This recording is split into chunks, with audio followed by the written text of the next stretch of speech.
Davy. I'm awesome. Welcome to Davy's Awesome Movies, where I review the styles of movies I love, the alternative B-rated cult style flicks. And this week we're getting into a series I've been wanting to start for a while. This movie came out in 1997, and it was directed by Robert Kurtzman, and written by Peter Atkins. Produced by Wes Craven, Pierre David, Clark Peterson, and Noel A. Zenich, and made and distributed by Live Entertainment. Ladies and gentlemen, you wanted it. Wishmaster.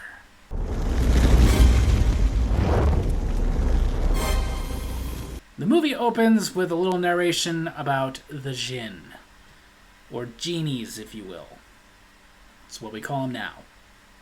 Apparently there's a lot of folklore to this, saying that they are born of fire, and they live in the void between the supernatural and the natural world. And whomever awakens a Jinn will get 3 wishes. But once those 3 wishes are accomplished, legions of the Jinn will take over the world. Fear the Jinn. Basically, these aren't the kind played by Robin Williams or Barbara Eden. A lot more scarier than that, like the Will Smith version. Then we go to Persia in the year 1127, where the ruler of Persia, who would have most likely been Na the Second, makes a wish to see splendor and wonders. And we very early see that the Jinn like to basically take your words, twist them, and give you what you asked for, but not necessarily what you wanted. In this case, he wanted to see wonders. He's definitely seeing them. It makes very clear you had to be careful what you said.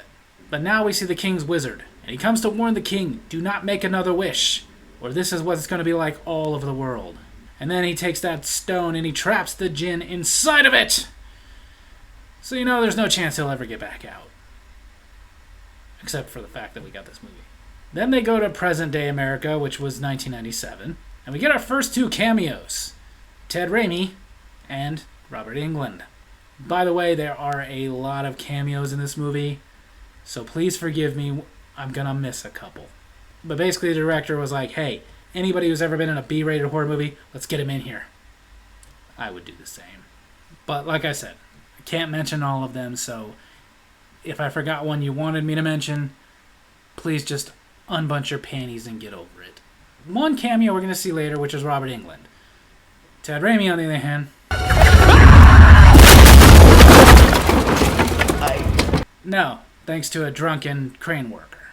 Inside that crate was a statue of an Arab god, and in the midst of that statue was that very gem. That was their way of hiding it, and it got found by a construction worker who decided to take it. Good idea. Next day, we see a pawn shop owner going into an auction house to get that very gem that he gave the guy $200 for appraised. Oh, I bought it from a guy who said he got it from his grandmother. That's all I know. I'm sure that's what he was told. The auctioneer, Nick, of course, says he's going to have the gem appraised, give him a receipt, and hopefully they can sell it for a lot of money. And the gemologist who is going to appraise the gem happens to be our lead, Alex, played by Tammy Lauren. It's unique. Oh, definitely. Of course, while examining it, Alex awakens the Jinn. She says she's going to need to run more tests on it. She's going to go to a scientist friend. She's his friend. He wants to be more. Friend-zoned all the way. But he works at a college and he can examine it more with lasers and stuff. And she's going to drop it off right before she goes to coach middle school girls basketball. That was thrown in there so that they could explain why she's so knowledgeable about things, I guess. I don't know. But while she's at basketball practice, she sees what's going on in her friend Josh's lab. The gem explodes, which means her boss, Nick, is going to be pissed.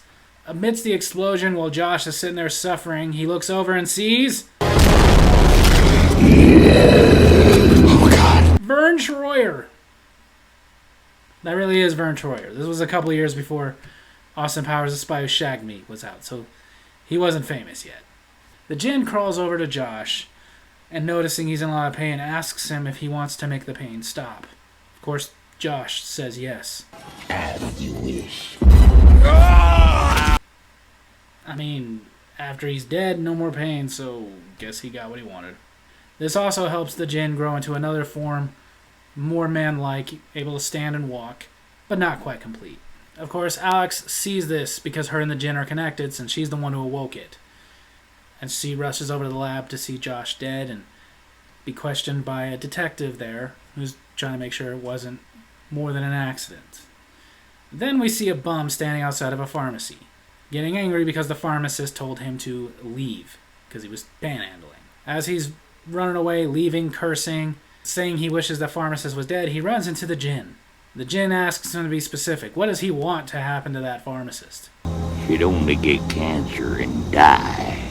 Well, I'm sorry to break this to you, djinn, but you're not going to get his soul. He already sold it to those aliens and they live. It works, though. He gets the cancer and literally goes through all 5 stages and dies. Right there and then. Apparently in this world, the djinn will grant everyone a wish, because this gives him power, gives him their soul. But it's the one that awoke him that gets the 3, and then he can take over the world. Biggest flaw about this is you say something, not mean it, he can still grant it. Or even worse, twist it. Not to mention, Alex can also see this, and is also hearing the messages that she can get the 3 wishes right before she releases the Legion of Jinn. So don't be wasting your wishes on some fancy record player.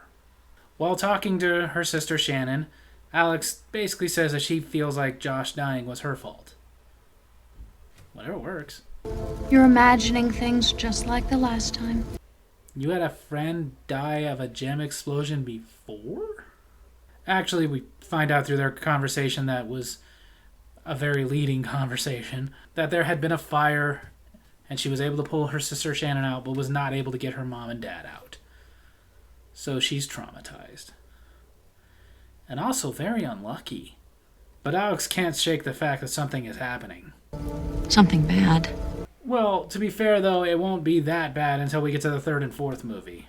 The next morning, Alex does some investigating, goes to the pawn shop owner, finds out where he got the gem from, goes to the construction worker, finds out that he got it from being inside the statue that was being bought by a Raymond Beaumont. Robert Englund. So she goes to meet with Raymond Beaumont, and he tells her about the statue of the god that he was going to put on display because he's a rich dude who likes to collect that kind of stuff. And also tells him about a professor in folklore that could tell her more about the whole djinn thing. Provided you catch her in a good mood. So let's hope it's not that time of the month. No! Oh, I'm sorry. Was that a sexist thing to say? Good. The djinn, to look like a normal person, needs a face. So he goes to a university, finds a cadaver. And when you know it, the cadaver he finds happens to be the guy who plays the djinn, Andrew DeVoff. And while he's removing the face of the cadaver, a med student walks in, who admits he does not wish to see this.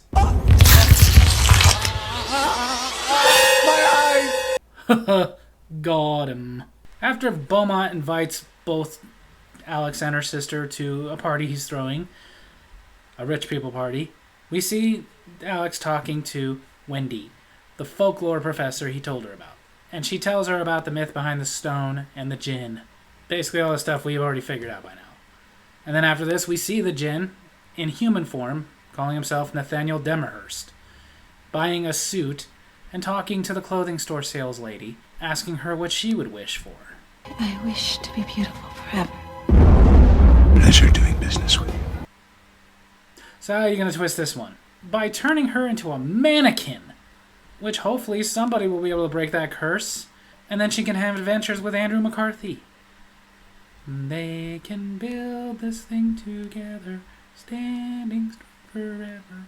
Then, in an attempt to get Alex's address, the djinn, as Nathaniel Demerhurst, goes to the police station to talk to the homicide detective, who of course ruled Josh's death as an accident. And of course he's not going to give out the information. But while sitting there, he sees a perp being questioned next to him that he says he knows has killed people, but they can't prove it. He just wishes just once he would actually kill somebody with a witness nearby so they could put him away for life. That's messed up. After this, we see the djinn go and meet with the next cameo, Kane Hodder, the most famous Jason Voorhees there ever was. He's the security guard outside of Alex's work, and it's after hours, so he is not letting the djinn in.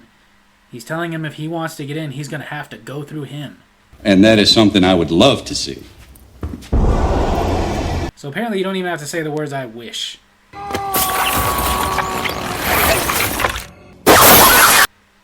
Finally, somebody found a way to kill Jason.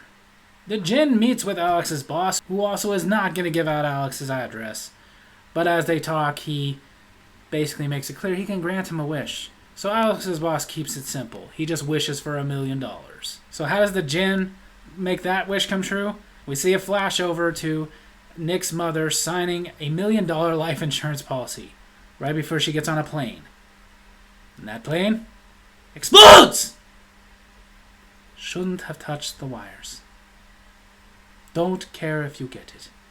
Now the djinn has enough souls to power his gem. He just needs the 3 wishes. So he calls on what he says is owed. Their souls. Y'all got hosed. Because of all these visions, Alex goes to meet with Wendy. She's trying to find out if there is a way to defeat the djinn. Wendy tells her not really. There's been wizards and stuff that were able to trap him, but we live in a modern age where people don't really do magic. Goes on and on about how the djinn would basically be like a kid in a candy store in this modern world. Since she's not getting anywhere, Alex decides to get up and leave. Sit down. Well, that explains why Wendy wasn't very helpful. It also explains that Wendy must be dead since he has her face. To get her into the spirit of wishing, he offers her a freebie wish. She wishes for him to blow his own brains out. But he doesn't die. He's eternal. But if it's any consolation, sweet Alex, that hurt like hell. I mean, that's gotta make you feel a little better. She says because she tells her basketball team to know their opponents, because you had to throw that in to make some reasoning, she wishes to know her enemy better. So he takes her into the gem, explains what he is, shows her all the souls being tortured. So she's got a better understanding, but to get out, she has to wish to get out. So that's 2 wishes down. When she's back at her apartment, she finds out that her sister went to Mr. Beaumont's party. And she knows the djinn is going to go after her sister to force her to make a 3rd wish. So she rushes to Beaumont's party. And we get yet another cameo. Excuse me, ma'am. Is your name on the list? The late, ever so great Tony Todd. Rest in peace. The djinn is following Alex, and Alex tells the security guard about it and asks her to keep him out of the party. Because if anybody can do that, the Candyman can. You better frickin' get that one. But the djinn does his fancy talking and asks him if this is really the life he wants. Doesn't he ever just want to escape? Of course he says yes. Houdini did it in 2.5 minutes. Crap. When the djinn gets inside, he meets with Mr. Beaumont, talking about his party, and recalls a certain potentate who once threw a party that was talked about for centuries. God, how I'd love to host a party like that. Double crap! So if you've been paying attention, this isn't going to go the way he wants it to. Basically, stuff starts happening, people start being tortured, kind of like in the beginning in Persia. Things start coming alive, killing people. I guess you could call them toy soldiers. I really don't give a crap if you get it. That was an awesome movie. Blood, torture, mayhem, a Riverdale marathon on. Alex runs into Beaumont, who starts dying. But don't worry. That's Freddy we're talking about. Every time he dies, he comes back worse and worse and worse. And worse. Alex, though, is still refusing to make that 3rd wish. So the djinn shows her a painting of her sister in a fire. So to save her sister, she has no choice but to make a 3rd wish. So she stops and remembers something that she told her basketball team, because God, we gotta legitimize that. Where she told them about stillness, the moment to stop and think. So she stops and thinks and comes up with her 3rd wish. I wish Mickey Torelli hadn't been drinking on the job 2 days ago. Of course, he has to grant the wish. Which means that time is going to change so that the statue would never have been broken, the gem would never have been released and pawned, he would never have been released. So therefore, he's back to being trapped inside that gem. Which means now none of this happened. Everything goes back to normal. Ted Raimi doesn't die. Beaumont gets his statue. She decides to let Josh out of the friend zone. That Josh gets out of the friend zone. All is now well. Well, that is until the next movie.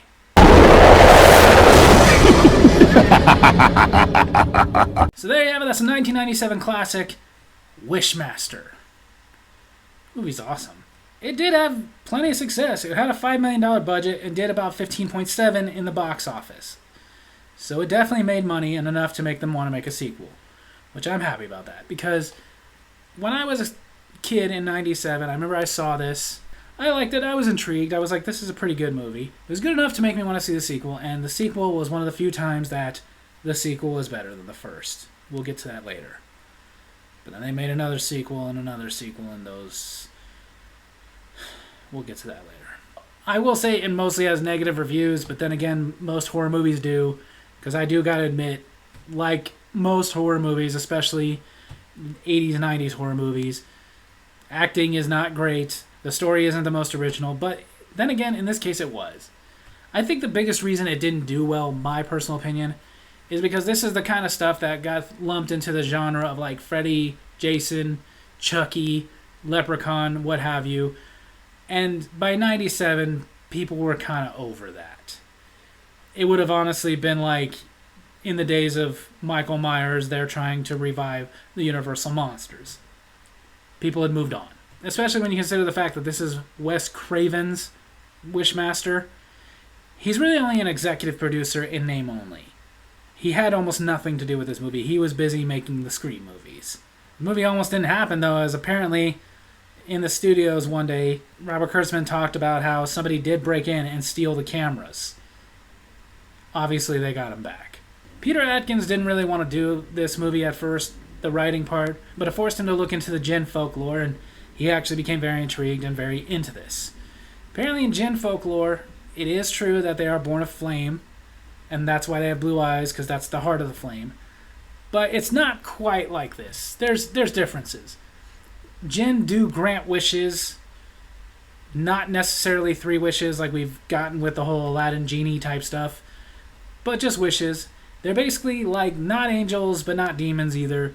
They were just beings that were supposedly created, that are supernatural, and roam the earth. They have powers like shape-shifting and grant wishing, but as far as being devious and evil, depends on the Jinn, apparently. Apparently they have free will. Some of them are nice, will grant you nice wishes. Some of them are mean and will do that kind of stuff where they twist it and kill people. It's an Islamic folklore. But this is what eventually did become what we now know as modern genies, where you rub a lamp and out comes a genie and they grant you 3 wishes and you never have a friend like them. Originally, the studio wanted Dina Meyer to play Alexandria, but she was already committed to doing Starship Troopers. I can't say if I feel like that was a good move or not. I mean, Starship Troopers was very successful, definitely more successful than this. Didn't have any decent sequels, but definitely more successful than this. She might have done a good job. To me, the star of this, though, was Andrew Divoff. It's one of the things that I don't like about the 3rd and 4th movies. He didn't sign on to do those ones. Like I said, we'll get into this. But he was perfect for this role. And he was committed to it, too. He had to be. Because to get into the Jinn costume took about 3.5 hours. And to get out took about another hour and a half. Which means I hope they put some kind of a cup in there for him to pee in. Either way, like I said, I feel this movie was better than most people want to admit it was. I feel like it would have been better as a series had it been done just maybe a few years earlier, when people were still into this kind of stuff. It was just bad timing. However, it takes me back to my childhood as my brother and I sat there watching this, laughing, and thinking of other common wishes that people make and ways they could twist them. So on that note, if you have not seen Wishmaster, then I think you owe yourself a favor. Go check out Wishmaster. It's really fun. So there you have it. That's my movie review this week. Hope you guys enjoyed it. And if you did, make sure to hit like, hit subscribe, hit the little bell so you get notifications when I post the videos. Leave a comment I can respond to in my next comment corner. Tell me what you thought of Wishmaster. Tell me which of the series is your favorite.